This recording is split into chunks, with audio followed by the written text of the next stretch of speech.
Hey guys, welcome back to my YouTube channel. तो आज हम अपोजिट सीरीज को फिर से कंटिन्यू करने जा रहे हैं। अगर आपने प्रीवियस चैप्टर्स की एक्सप्लेनेशन नहीं देखी है तो आप देख सकते हो, प्लेलिस्ट में अवेलेबल है असेंशन टू गॉड नाम से, और प्लेलिस्ट का लिंक डिस्क्रिप्शन में भी, तो आप डायरेक्ट वहां पे क्लिक करके देख सकते हो। जैसे कि हमने प्रीवियस चैप्टर में देखा था, तो जो गार्ड होता है वो सभी सिचुएशन को सप्रेस कर देता है, लूजंग उसे थैंक यू बोलता है। वो गार्ड सोच रहा होता है कि ये बच्चा कौन है, कब से ऐसा इंसान यूजुआन डोजो में आ गया, मेरी प्रेजेंस भी इसे सप्रेस नहीं कर पाई। तो चैप्टर नंबर 191 की स्टार्टिंग होती है। वो गार्ड सोच रहा होता है कि क्या ये हो सकता है कि इसके पास बैटल सोल स्टेट है, पर ये तो वर्चुअल डिजास्टर में है, ये पॉसिबल ही नहीं हो सकता। मुझे ऐसा लगता है कि इसके पास कोई आइटम है जो कि स्पिरिचुअल प्रेशर को रेजिस्ट करती है, पर क्राउन प्रिंस और प्रिंस ऑफ यान के पास भी ऐसी कोई चीजें नहीं होती हैं। तो जो फाइट होती है वो कंटिन्यू हो रही होती है। यून ने जाओ को पंच मारा होता है और जाओ जाके बैरियर से टकराता। जो मार्शल आर्टिस्ट होते हैं वो बोलते हैं क्या है ये। यून खड़ा होता है, जाओ बोलता है योर मैजेस्टी मुझे माफ कर दो, मैं हार गया हूँ। एम्परर बोलता है खड़े हो जाओ, तुम हमेशा जीतते हो और हारते हो, तुम्हें दिल तक नहीं ले जाने चाहिए बच्चे। मार्शल आर्टिस्ट होते हैं वो बोल रहे होते हैं कि नहीं, सीनियर जाओ हार गए, इसने पक्का कोई बेकार से ट्रिक्स यूज की होंगी, मैं इसे चैलेंज करता हूँ। दूसरा मार्शल आर्टिस्ट बोलता है हाँ चलो चलते हैं। यून बोलते हैं कि तुम में से कौन मेरे को चैलेंज करना चाहता है। तो वो जो बड़ा मार्शल आर्टिस्ट बोल रहे होते हैं कि हम करना चाहते हैं। एक गार्ड बोलता है कि एक जो चैलेंज है वो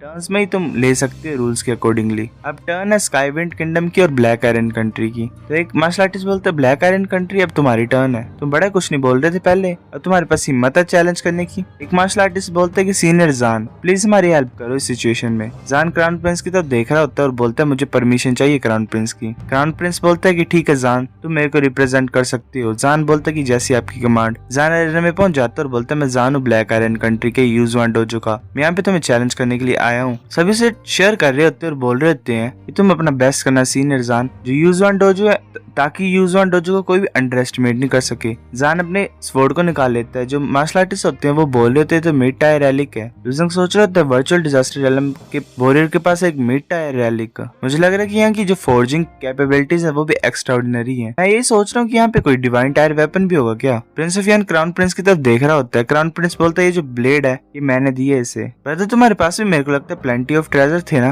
पर मुझे लग रहा है कि तुम्हारे पास कोई भी ऐसा नहीं है कैपेबल जिसे तुम दे सकते हो ऐसा वेपन जो कि तुम्हें रिप्रेजेंट कर सके। प्रिंस ऑफ यान चुपचाप देख रहा होता है उसकी तरफ और सोच रहा होता है कि ऐसे तो मेरे पास भी राइट है पार्टिसिपेट करने का बैटल में, पर जो रॉयल फैमिली है वो बड़ा कम पार्टिसिपेट करते हैं डायरेक्टली और अपने अंडरलिंग्स को यूज करते हैं। वो पीछे लूजैंग की तरफ देख रहा होता है और सोच रहा होता है कि मेरे पास सिर्फ लू टियानजिंग ये जो स्ट्रॉन्ग है मेरे को रिप्रेजेंट करने के लिए, क्या मैं उसे भेजूं। लूजैंग सोच रहा होता है कि सीरियसली प्रिंस ऑफ यान मुझे अभी से भेजना चाहते हैं, ये ट्रबलसम हो जाएगा अगर डायर किंगडम का सेंट मुझे नोटिस कर लेगी तो। वो फाइट कंटिन्यू होती है। जान अटैक करता है अपनी स्वॉर्ड से और यून का जो बैरियर होता है वो टूट जाता है थोड़ा सा, उसमें क्रैक पड़ जाते हैं। जान फिर अपनी स्वॉर्ड से अटैक करता है। यून पीछे की तरफ मूव कर रहा होता है। जान बोल रहा होता है ये जो ब्लेड है इसका नाम ड्रैगन फैंग है, इसे जेन्युइन ड्रैगन के दांत से बनाया गया था और फोर्ज किया गया था। सिंपली डिफेंड करना यूजलेस है, ऐसे तो तुम्हारा शेल्ड टूट जाएगा। वॉरियर्स जो होते हैं जो ऐसे ही पीछे मुड़ते रहते हैं वो पक्का ही हारते हैं। वो अपनी स्वॉर्ड से फिर से अटैक करता है और जो बैरियर होता है जो उसका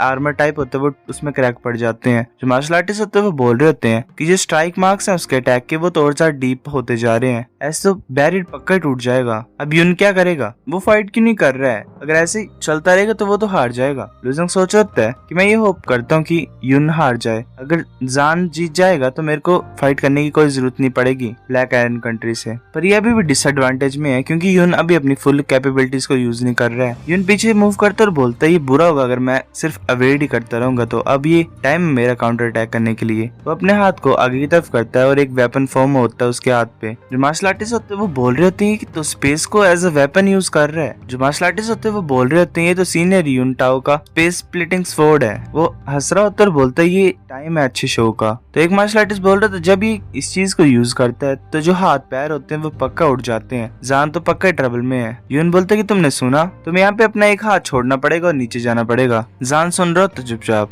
यून एकदम से जान के पास पहुंच जाता है और अपनी स्वॉर्ड से अटैक करता है। जान उसे रोक तो लेते पर जो जान की स्वॉर्ड होती है उस पर क्रैक पड़ जाता है। जान ये देख के हैरान होता है। यून बोलता है कि तुम खत्म हो। यून फिर अपनी स्वॉर्ड से अटैक करता है और जान की स्वॉर्ड दो हिस्सों में हो जाती है, टूट जाती है। जान पीछे की तरफ मूव कर रहा होता है। यून बोलता है कि तुम भाग नहीं सकते हो, तुम ऐसे भी तुम मरने वाले और हारने वाले यहाँ पे। वो अपना अटैक यूज करता है और जान का हाथ कट जाता है। वो चिल्ला रहा होता है दर्द से। जान बोलता है रेफरी मैं गिव अप करता हूँ। रेफरी बोलता है कि यून लांगटाओ यहाँ पे विक्टर है। लूजंग सोच रहा होता है ये तो इंडीड ही बहुत ज्यादा स्ट्रॉन्ग है और एक डेफिनेटली डिफिकल्ट ओपोनेंट है। जो मार्शल आर्टिस्ट होते हैं वो बड़ा खुश होते हैं, बोल रहे होते हैं यही हम एक्सपेक्ट कर सकते हैं सीनियर लांग टाओ से, जो कि अनबीटेबल है। जो स्पेस स्प्लिटिंग स्वॉर्ड है वो सच्ची मुच्ची अनडिस्ट्रक्टेबल है। एक मिड टायर रैली की भी कुछ नहीं कर पाई और डिफेंड नहीं कर पाई उसके अटैक्स को। मैं ये हैरान हूँ सोच के कि कौन उसे चैलेंज करेगा। जो डायो किंगडम का एम्परर होता है वो हंसता और बोलता है अच्छा किया तुमने, यून लांग टाओ में तुम्हें पक्का रिवॉर्ड दूंगा। यून बोलते शुक्रिया, मैं अपनी कंट्री के लिए फाइट कर रहा हूँ और मुझे कोई भी रिवॉर्ड्स की जरूरत नहीं है। यून बोलता है कि कौन मुझे चैलेंज करना चाहता है।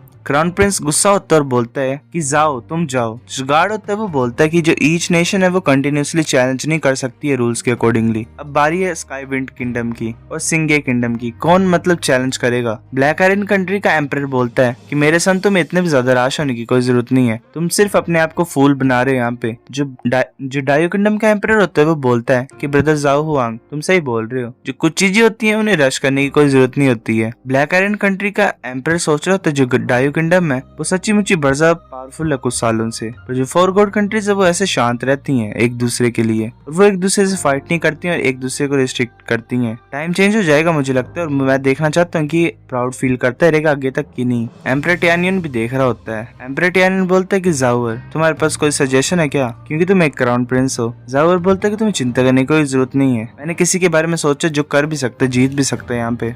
जाओर बोलता है कि यू तुम जाओ और फाइट करो जिंगे डिवाइन किंगडम की तरफ से। यू जाता है, फिर हमें बताया जाता है कि जो जिंगे डिवाइन किंगडम है वहाँ पे 6 पीपल हैं जो कि फर्स्ट रैंक में आते हैं रॉयल फैमिली के अलावा भी। अगर ये भी फेल हो जाएगा तो ये जो सोल्जर है उसके मोरल को इफेक्ट करेगा। पहले किंग सोच रहा होता है। जो मार्शल आर्टिस्ट होते हैं वो बोल रहे होते हैं कि कोंगियन तुम्हें किसी भी तरीके से इसकी स्ट्राइक्स को अवॉइड करना है, ये सिर्फ अपनी स्वॉर्ड के ऊपर रिलाई करता है और ऊपर से जैसे कि तुम्हारी स्पीड है तो तुम्हारे लिए कोई भी प्रॉब्लम नहीं होगा। कोंगियन बोलता है कि प्लीज। यून बोलता है कि 3 स्ट्राइक, मुझे सिर्फ 3 स्ट्राइक्स चाहिए तुम्हें डिफीट करने के लिए। मार्शल आर्टिस्ट बोल रहे थे यून लांग टाओ अगर तुम पावरफुल हो तो नीचे आओ, हम तुम्हें खत्म कर देंगे। यून आगे की तरफ अटैक करने के लिए आ रहा होता है। कोंगियन उसे डॉज कर लेता है। कोंगियन सोच रहा होता है कि जो मेरी स्किल्स हैं वो ज़ाओ टिनजिन के मुकाबले में भी नहीं है, पर मैं अपने आप को पुश कर रहा हूँ क्योंकि क्राउन प्रिंस ने बोला है। अगर जैसे यून ने बोला है इसके मैं 3 अटैक्स को डॉज कर लूंगा तो मैं इसे ऐसे ही एम्बेरस कर सकता हूँ सभी के सामने। यून अपनी स्वॉर्ड से अटैक करता है, कोंगियन उसे डॉज कर लेता है। यून बोलता है कि ठीक है ये मेरी फर्स्ट स्ट्राइक हो गई है, फिर वो दूसरी स्ट्राइक को यूज करता है। कोंगियन उसे डॉज कर लेता है, पर उसके अटैक से जो कोंगियन होता है उसके स्टमक में कट लग जाता है। कोंगियन बोलता है कि 3 स्ट्राइक्स हो गई हैं पर तुमने अभी मेरे को हिट नहीं कर पाए हो।